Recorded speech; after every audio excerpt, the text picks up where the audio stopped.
तो लालू प्रसाद ने कहा कि अब नरेंद्र मोदी का खेल खत्म, क्योंकि अब नीतीश कुमार बनेंगे पीएम। क्या सही में नीतीश कुमार इतने लोकप्रिय हो गए हैं पूरे देश में? मेरे भाई, अगर खुद के मुंह से प्रधानमंत्री, मुख्यमंत्री या जीवन में कुछ भी बनना होता तो फिर किसी को प्रयास करने की क्षमता की बात ही कहाँ है। लालू जी के पार्टी का, जिसको आप लोग बड़ा दल मानते हैं, आपकी जानकारी के लिए बता दूं, आपको रिफ्रेश आपके दिमाग को कर देता हूं, आरजेडी का लोकसभा में 0 MP है, लेकिन वो तय करेंगे कि देश में प्रधानमंत्री कौन बनेगा। नीतीश बाबू के 42 विधायक हैं, मुख्यमंत्री बनने के लिए कभी लालटेन पर लटकते हैं, कभी कमल के फूल पर बैठते हैं, वो देश के प्रधानमंत्री बनेंगे। तो जो इंडिया अलायंस इन लोगों ने मिलकर बनाया है, जिसको लेकर इतना हल्ला गुल्ला मचा, उसमें आपको एक संयोजक तो किसी ने बनाया नहीं, और आप प्रधानमंत्री की बात कर रहे हैं। मेरे भाई, ये बिहार में कुछ चाटुकार नेता और कुछ पत्रकार अपने उत्साह में इस तरह की चर्चा कर रहे हैं। बिहार से बाहर कौन जानता है कि ये कौन है भैया? कौन? आप देश में सबसे बड़ा दल बीजेपी है और विपक्ष में सबसे बड़ा दल कांग्रेस है। तो अगर कोई विपक्ष का चेहरा होगा तो कांग्रेस से होना चाहिए। मान लीजिए कि अगर कांग्रेस से नहीं होता है तो दूसरा सबसे बड़ा दल तृणमूल है, वहां से होना चाहिए। तीसरा सबसे बड़ा दल डीएमके है, वहां से होना चाहिए। उन सारे दलों को हटाकर कोई नीतीश कुमार को, लालू यादव को क्यों अपना नेता बना लेगा? राजनीतिक क्षमता आप में है नहीं। और अगर प्रशासन के हिसाब से देखें तो देश का सबसे गरीब और पिछड़ा राज्य बिहार है। 32 वर्ष से लालू और नीतीश ने जिस राज्य को सबसे गरीब और पिछड़ा बनाकर रखा है, पूरे देश के लोग कहेंगे कि आइए और महाराष्ट्र, गुजरात, तमिलनाडु को भी आकर बिहार की तरह पिछड़ा और गरीब बना दीजिए। तो ये तो आपकी समझ और जो इस तरह का दावा करते हैं उनके समझ को दिखाता है। सर, एमएच खान, दर्पण 24 न्यूज। सर, सवाल ये है कि आपने कहा कि लालू जी भाजपा से डरा रहे हैं, भाजपा लालू जी से डरा रहे हैं, जबकि लालू जी कहते हैं वो समाजवाद के नेता है। हम नहीं कह रहे हैं कि कौन किससे डरा रहा है। हमने ये कहा कि लोग वोट इस 4 आधार पर करते हैं, और आप पत्रकार हैं तो आपको समाज की, राजनीति की हमसे ज्यादा समझ है।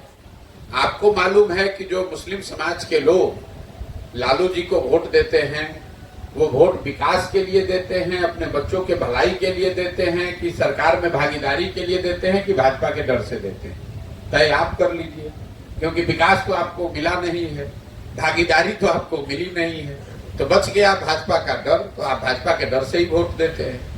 भाई, मुसलमानों की हालत तो इस राज्य में दलितों के बाद सबसे ज्यादा खराब है। दलितों के बाद सबसे ज्यादा गरीब, बदहाल, पिछड़ा मुसलमान है। लेकिन फिर भी अगर मुसलमान लालटेन को वोट देता है तो उसकी और कोई वजह तो दिखती नहीं है। आपके गांव में सड़क तो बनी नहीं है, सड़क मंत्री तेजस्वी यादव हैं। आपके बच्चों के लिए स्वास्थ्य की व्यवस्था आपके माताओं बहनों औरतों के लिए तो हुआ नहीं, स्वास्थ्य मंत्री तेजस्वी यादव हैं। आपके गांव की जो नाली गली है, पानी है, उसकी व्यवस्था तो हुई नहीं, ग्रामीण कार्य मंत्री तेजस्वी यादव हैं। शहरों की जो बदहाली है वो उसमें सुधार तो हुआ नहीं, उसके मंत्री तेजस्वी यादव हैं। और फिर भी अगर इन सारे परेशानियों के बावजूद जाकर आप तेजस्वी यादव को, लालटेन को, लालू यादव को वोट देते हैं, तो क्या वजह है ये तो आप ही बता सकते हैं। और हमारी जो समझ है वो यही वजह दिखती है कि आप भाजपा के डर से जाकर लालटेन को वोट देते हैं। लोकसभा चुनाव में आपके पार्टी से लोग कैंडिडेट थे। भाई, जब मेरी कोई पार्टी ही नहीं है तो हमारे पार्टी से कोई कैंडिडेट कैसे हो सकता है? हम तो एक अभियान चला रहे हैं, पदयात्रा में हैं, और हमने ये घोषणा की हुई है कि पार्टी तब बनेगी जब मैं पूरे राज्य में पदयात्रा पूरी कर लूं। अभी करीब 45%, 50% बिहार ही हम किए हैं। जब पदयात्रा पूरी हो जाएगी तो दल बनेगा, और जब दल बनेगा तो उसके बाद जो भी चुनाव होगा उसमें पूरी मजबूती से लड़ेंगे। आप चुनाव लड़ेंगे कि नहीं इस लोकसभा पार्टी की नहीं, आप चुनाव लड़ेंगे? जब हम दल में ही नहीं हैं, दल हमारे पास है नहीं, तो चुनाव कैसे लड़ जाएंगे? बिहार में रोज रोज नया शिक्षा विभाग के द्वारा प्रमाण जारी किया जा रहा है, उसको कैसे देखते हैं?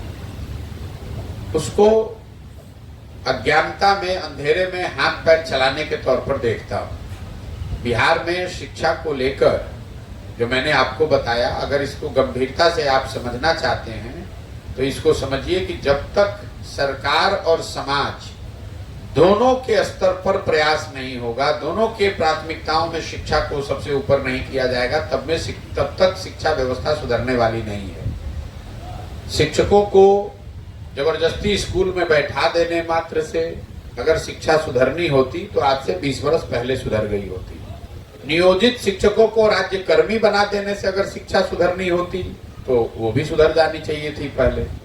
तो शिक्षा तब सुधरेगी जब आपकी प्राथमिकताओं में, सरकार से पहले समाज की प्राथमिकता में शिक्षा की महत्ता हो, जब लोग यहाँ समझें कि गरीबी से निकलने का सबसे कारगर रास्ता अपने बच्चों को शिक्षित बनाना है, खिचड़ी खाना नहीं है, साइकिल लेकर घूमना नहीं है, डिग्री हासिल करना नहीं है। अगर आपके बच्चे शिक्षित होंगे तो ही आप गरीबी से निकल पाएंगे।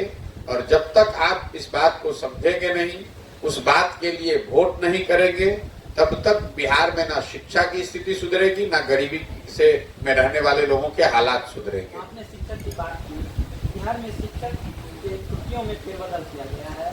फालतू का बात आप करते हैं भाई। जब शिक्षक का पहले का जो छुट्टी था तब बिहार में शिक्षा व्यवस्था बहुत अच्छी थी भाई, नहीं थी। तो अब ये आप क्या है कि आपके, सुनिए ऐसा है, सुनिए आप सवाल क्या पूछेंगे हमको मालूम है। पेड़ का जड़ में दीमक लगा हुआ है और आप पत्ती गिन रहे हैं कि सब पत्ती ये पीला वाला हो गया, ये लाल वाला हो गया। शिक्षक की छुट्टी से क्या फर्क पड़ना है? छुट्टी आपको जो देना है दीजिए, जो हटाना है हटाइए। जब शिक्षक में काबिलियत ही नहीं है, जब शिक्षक में पढ़ाने की मनसा ही नहीं है, जब शिक्षक के पास पढ़ाने का साधन ही नहीं है, जिसको पढ़ना है उसको पढ़ने के लिए तैयार ही नहीं है, तो शिक्षा सुधरेगी कैसे? नहीं, सुभाषित प्रसाद आप भी बोल रहे हैं। दरभंगा एम्स के बारे में क्या कहना आपका? केंद्र की गलती है या बिहार सरकार की राजनीति? बिल्कुल नीतीश कुमार की गलती है। इसलिए सुन लीजिए बात को, दरभंगा में जब एम्स की बात शुरू हुई तो केंद्र में भी नीतीश कुमार थे, राज्य में भी नीतीश कुमार थे, दोनों जगह एनडीए की सरकार थी। तो नीतीश कुमार उस समय कंबल ओढ़कर काहे सोए हुए थे? ये राजनीति में करने वाले लोगों को सूट करता है कि जब केंद्र की सरकार में आप नहीं है तो केंद्र पर दोषारोपण कर दिया। अभी नीतीश कुमार कुछ दिन पहले उनकी कुंभकर्ण निंद्रा से उठे और कहे बिहार को विशेष राज्य का दर्जा मिलने के लिए आंदोलन होना चाहिए। कोई उनसे ये पूछने वाला नहीं है कि भाई जो आप 18 साल मुख्यमंत्री रहे, इस 18 साल में 15 साल तो आप भाजपा के साथ ही मुख्यमंत्री रहे हैं। 2017 से लेकर 2022 तक तो भाजपा एनडीए की सरकार बिहार में भी थी और दिल्ली में भी थी। जरा आप हमको पत्रकार होने के नाते कोई ऐसी खबर, एक कोई वक्तव्य दिखा दीजिए जब नीतीश कुमार ने भाजपा के साथ रहते हुए विशेष राज्य की बात की हो, चर्चा की हो। कोई मुझे नीतीश कुमार के पार्टी का नेता बता दीजिए कि संसद में खड़े होकर उसने कहा कि भाई बिहार में विशेष राज्य का दर्जा मिलना चाहिए। उस समय उनके पार्टी के नेता संसद में खड़े होकर मोदी जी का महिमा मंडन कर रहे थे, उनको महामानव बता रहे थे। आज जब लालटेन के साथ आ गए तो अब भाजपा पर दोषारोपण कर रहे हैं। 2 महीना के बाद भाजपा के साथ ये आदमी आ जाएगा तो फिर लालटेन को गाली देने लगेगा। नीतीश कुमार का चरित्र तो कम से कम इस राज्य के लोगों ने बहुत देख लिया, अब झांसा में आने वाले नहीं है। ये नीतीश कुमार के राजनीतिक करियर का अंतिम दौर चल रहा है। कुछ महीने और हाथ पांव मार लें, जितना समाज को बांटने जोड़ने का प्रयास करना है कर ले। नीतीश कुमार को लेकर हमने एक जो बात कही है उसको दोहरा देता हूं। हम उन व्यक्तियों में नहीं है जो रोज चुनाव की भविष्यवाणी करते हैं। मैंने जीवन में एक बार कहा बंगाल को लेकर कि यहां भाजपा को 100 सीट नहीं आएगा, जब पूरा देश कह रहा था कि भाजपा वहां जीत रही है। तो बिहार के नजरिए से हम आपको कह देते हैं कि नीतीश कुमार को अगले लोकसभा चुनाव में जदयू को 5 सीट नहीं आएगा। अगर 5 सीट आ जाए तो हम पूरे बिहार के राज्य की जनता के सामने खड़े होकर गलती मानकर माफी मांगने को तैयार हैं। बिहार की राजनीति में और वोट के समय में जात पात और दारू शराब और पैसे पे अंत में लोग जाके वोट कर देते हैं, इस मंशा को आप कैसे दूर करेंगे? ये आपको ज्यादा समझ है। हमने आपको पहले बताया कि 4 विषयों पर वोट पड़ता है। अब आपको लग रहा है कि सब जाति पर यहाँ वोट पड़ता है। तो अगर सब जाति पर वोट पड़ता है तो नरेंद्र मोदी को बिहार में वोट कैसे मिलता है, ये आप हमको समझा दीजिए। उनके जाति का तो बिहार में कोई नहीं रहता है। नरेंद्र मोदी जी को जो वोट लोग देते हैं वो उनके जाति के लोग तो नहीं हैं, तो वो वोट कैसे पड़ता है? तो ये आपकी अपनी समझ को दिखाता है कि जब कुछ नहीं बुझाया तो कह दिया भैया जात पर सब वोट पड़ा है इसलिए ऐसा हुआ है। जहाँ आप बैठे हुए हैं ये क्षेत्र फ्लड एफेक्टेड एरिया जी, इसका निदान क्या है? निदान ये है कि जल संसाधन विभाग से चोरी बंद की जाए। एक आंकड़ा आपको बता देता हूं, ध्यान में रखिए। पिछले 30-40 वर्षों में चाहे जितने गठबंधन की सरकार बनी हो, एनडीए हो, यूपीए हो, महागठबंधन हो, जिसका मुख्यमंत्री रहता है जल संसाधन विभाग उसी के पास रहता है। सब विभाग का बंटवारा हो जाएगा, जल संसाधन का नहीं होगा। इसको जाके देख लीजिएगा। क्यों? क्योंकि ये एक ऐसा विभाग है जिसमें जितना चोरी करना है कर लीजिए और अगली बार लिख दीजिए कि बाढ़ आया उसमें सब कुछ बह गया। इसमें ना जांच है ना इसमें पकड़ाने की कोई व्यवस्था है। सड़क एक बार को गलत बनाइएगा, जांच होगा, पकड़ा सकते हैं, लेकिन बाढ़ आया और उसमें बंदरबाट हुआ इसका कोई प्रमाण नहीं है। तो जल संसाधन विभाग उसी का होता है जिसकी सरकार होती है, जिसका मुख्यमंत्री होता है। तो ये सबसे ज्यादा जो जल प्रबंधन है यहाँ, ये बाढ़ और सूखा जो है ये राजनीतिक दलों के पैसा उगाही का, भ्रष्टाचार का सबसे बड़ा जरिया है। इसीलिए यहाँ पर ये व्यवस्था नहीं सुधर रही है। सर आप ही के यहाँ के अभी जल, अब इसका प्रमाण इससे बढ़िया क्या होगा? आप ही के जिला के अभी जल संसाधन मंत्री हैं महोदय, और आप कह रहे हैं कि ये बाढ़ प्रभावित है। तो पूरा बिहार तो छोड़ो भाई, कम से कम अपने जिला का तो पानी का व्यवस्था ठीक करा दो।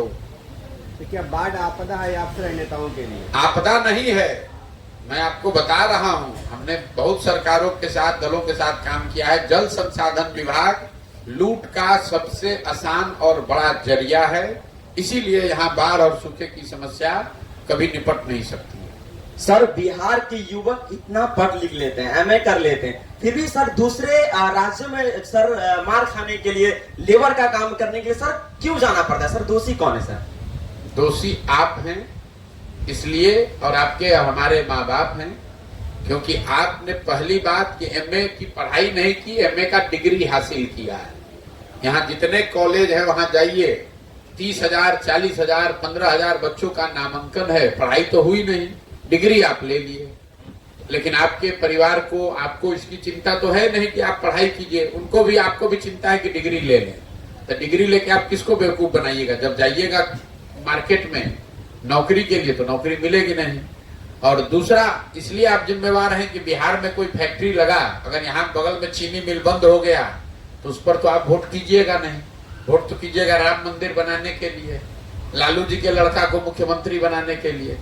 जब 9वां फेल आदमी आपका मुख्यमंत्री रहेगा तो आपको रोजगार मिलेगा कि मजदूरी मिलेगी? मजदूरी मिलेगी। तो मजदूरी आप लोग कर रहे हैं सब लोग। ठीक है भैया, बहुत बहुत धन्यवाद।